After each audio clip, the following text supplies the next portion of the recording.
when the French come over the hill and the French have the first tanks. It's like, oh, these guys have never seen a tank before, and here come tanks. Not only that, here come Frenchmen with flamethrowers. I'm cheering. I'm cheering for the French because this is French land we're on right now. So when they start burning the like heroes of the movie alive and crushing their guts out, I have already switched teams in this movie, and I'm cheering. I'm glad that they're all getting what they deserve. That 16-year-old that was conscripted, that got lied and forced into a war. You're like, yeah, they knew what they were getting into. They did. That's the whole point of the movie. Not knowing. They're like, I know. You guys notice none of the adults are coming back, and now they need a lot. No, it's because it's safe for us now. That's what this is. I'm always talking about how I hate Inglorious Bastards, how I thought I was going to a Nazi fighting movie, ended up watching something about Shoshana, a Jewish woman who owns a theater, I guess, and that's important to me. The movie's called Inglorious Bastards, and I was super disappointed. Even in the trailers, you had Brad Pitt. My name is Lieutenant Aldo Rain. We're doing one thing and one thing only. Spending 3/4 of this film following Shoshana around. That's what he should have said. Because I watched a movie last night that I missed because I thought it was just a cheesy action movie. It's called The Ministry of Ungentlemanly Warfare. Oh, and that movie rules. It was great. They basically made the Inglorious Bastards the way you wanted. The whole movie, it's got Henry Cavill, Alan Ritchson. Alan Ritchson is the guy from Reacher, the giant monster of a fucking man. That monster. He's in there, and they basically put together like a group of badasses who were like outlaws, and then they go fight the Nazis, blowing up boats and shooting Nazis. They spend 25% of the movie just walking around with fully automatic suppressed machine guns, just just killing Nazis constantly. The giant guy, the guy Reacher, I don't know how many people he stabs. At one point, he cuts a Nazi's heart out. It's just a Nazi killing fun popcorn movie. That's like everything I wanted Inglorious Bastards to be. No theater subplot. There's no theater subplot. None of that. You don't have to read me subtitles. If you want to be or watch like a clip from it that will convince you to watch it, just watch the boat scene. It's the very beginning of the movie, but it's so fucking good. Well, Brandon and Cody, donut operator, like are obsessed with that fucking movie. We'd watch it all the time just for like having drinks and put it on in the background and shit. Well, Brandon bought a suppressed fully automatic Sten because of it. And so we'll take it out to the range. It's got a heat shroud on the suppressor. It's so much fucking fun, dude. It's like shooting a fucking laser pointer. You're just, it's exactly like the movie. Like you can hit the fucking steel plates. I love that gun. Yeah. Now this sounds like a movie that's more my speed, because if I had to watch even one more second of that dialogue with the Nazi trying to flirt while she like takes too long to put the placard up, like the sign of the next film, the marquee. Yeah. It's like, oh my God. I love that fucking movie. That's like one of my favorite movies. This feels blasphemous. You sound like my dad. My dad's review of that movie was like, there's too much reading. You had to read subtitles because they don't all speak English. Well, they suck you in with like, what's his name? Christoph Waltz being a fantastic actor. And it's like, oh man, I hope this movie has a tremendous amount of this guy. And then it's like, no, fuck you, actually. We're going to watch this lady. We're going to watch so much of this lady. We're going to spend fucking 55 minutes of this lady. A little subplot that no one cares about. Yeah, I only care about the Bastards. We never get to see them like really do their thing and like have a planned, like they should have taken down like a Nazi train, or they should have done something like a whole mission, but that's replaced by the Shoshana subplot or plot. It's not even subplot.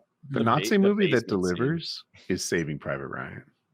That movie was good. And I don't hate the Nazis though. In that movie, they're like the bad guys. But Saving Private Ryan is an awesome movie. Yeah, I didn't say it wasn't.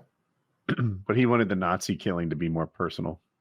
Yes, but it feels more like war. It's not like cutting the heart out like you're an Aztec. It's like they're in a battle. They're popping guys. I'm not they're trying moving to give forward. Grandpa PTSD every time I watch a movie. Okay, it doesn't need to be realistic. Like and gritty. Like this is like. Again, what about when Vin Diesel dies? Heart out. I don't watch. All right, when Vin Diesel dies, I'm trying to get his smile on your face, right? You're like, all right, the acting just got a little better. Some letters for my pops. It's got blood on it. It's got blood on it. I didn't like it. Vin Diesel died like a pussy. I like the sniper dude when he died. Something Novak. in the bell tower. He was up top, and he's like saying his prayers while he was like MVP. You know, just taking out all the VIP on the other side. The Lord is my shepherd; I shall not want. And he's left-handed, so he's reaching over and cycling it like a right-handed rifle, left-handed. Oh, you know what's a good fucking war movie is Fury. I liked Fury, and I like knowing that Shia LaBeouf was stinky, because as much as the other people didn't like that in that movie, that probably was important. Like it's pretty rough in this tank because my co-star, hasn't showered since Even Stevens, and he's such a method actor, which is an excuse for actors to be assholes, that he didn't shower and converted to Christianity. He had a tooth removed and he cut his face with a knife. That's I guess so. It would have been infuriating because if anybody's ever been in one of them tanks, it's incredibly close quarters. We're breathing the same air. You can taste the other guy's breath. We're right here sharing the same fucking. It's like being under the covers together. Airplanes are like that. Yeah. Can be, yeah. But you can open the window in the airplane. Sometimes you're buttoned up in that tank. You can open the window in an airplane. Well, not in like a commercial airliner, but if you're in like a frowned upon, he's like, you punch hard enough. The doors open right up. They have to make them that way. They tell you not to open your window, but doors, the whole thing falls apart. So try. Look, I'm smoking. I need it open. That it's not as old. It's a little bit of a newer war movie, but 1917, that World War I movie. Oh. I thought that was sick. Is that the one that's one continuous shot for an hour and a half? Yeah. There was a lot of long continuous shots, but they really hammered home how awful being in World War I must have been. Yeah. Like some guy blows a whistle and it's like, all right, charge, I guess. It's like they're shooting at us now before we even go up. Like I hear the whistle, but I'm not charging until Taylor charges. Can we wait till the smoke bellows up a bit? Oh, I would have been like, these damnable boots coming untied.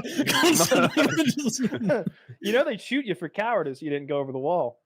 I would have forced the shit out and be like, ooh, right, what have we done? Tummy hurty. Tummy hurty. You think you're the only one shitting yourself right now? That's what you get for eating everyone's rations. The first time I watched it had just dropped on Netflix, and I was like, "Oh, this is gonna be great." I just bought brand new home theater speakers, and so I heard the sound of that movie was awesome. So I was like, "I'm gonna get a little buzz going and watch this movie." Why I picked a World War I movie about the horrors of war. Crank that shit full volume. Fast forward to 20 minutes later when he slips and puts his arm into a rotting corpse, and I'm just like, man, war sucks, dude. You're sad. You're to imagine 15 minutes ago I was annoyed because I don't have enough of my favorite kind of soda to drink while I'm stoned right now. These Cheez-Its are making my mouth dry. As dark as 17 was, and definitely shows off the horrors of World War I. All Quiet on the Western Front, which is told from the point of view of the really young German guys. They're 16, 17 or something.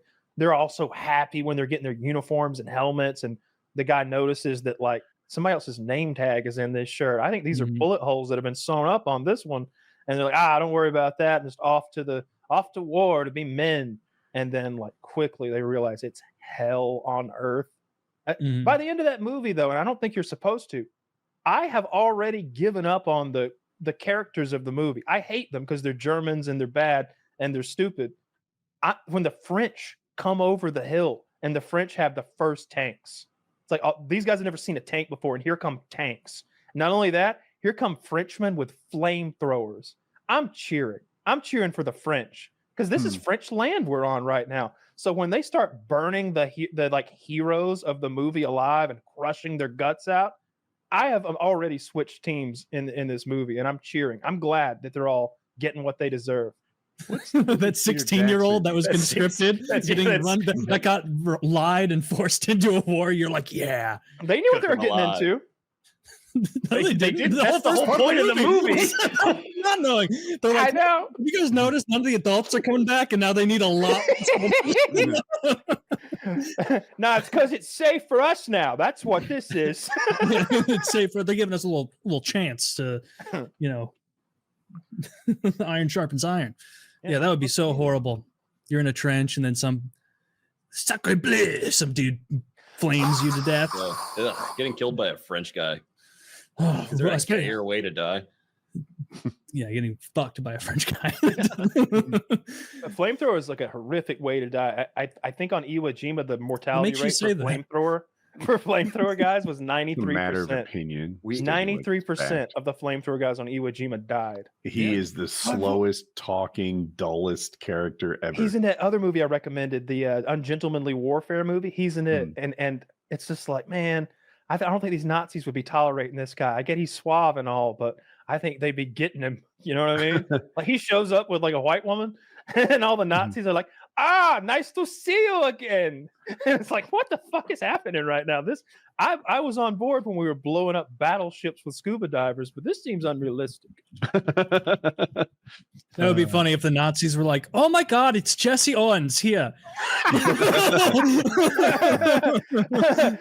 that would be funny if they they just think every black guy they see is Jesse Owens or getting his autograph. They're always trying to race him, but he keeps turning him down like Jerry, like he's trying to hide. That is another reason he's my favorite. So humble. He's one of the good ones. I need to watch that Ungentlemanly Warfare movie. You guys all made it sound awesome. It's good. It's like so it's not action movie that's so lighthearted that it's goofy. I guess it verges on that occasionally, but for the most part, it's pretty realistic. There's some funny moments for sure. And it's just hyper violent. It's what I wanted from Inglorious Bastards, but condensed down into a nice. I don't remember how long it was, but it didn't feel overly long. It was a good movie. I liked it. Yeah, it feels like a tight 90. I'd watch a sequel to it. I'd watch them do some more shit.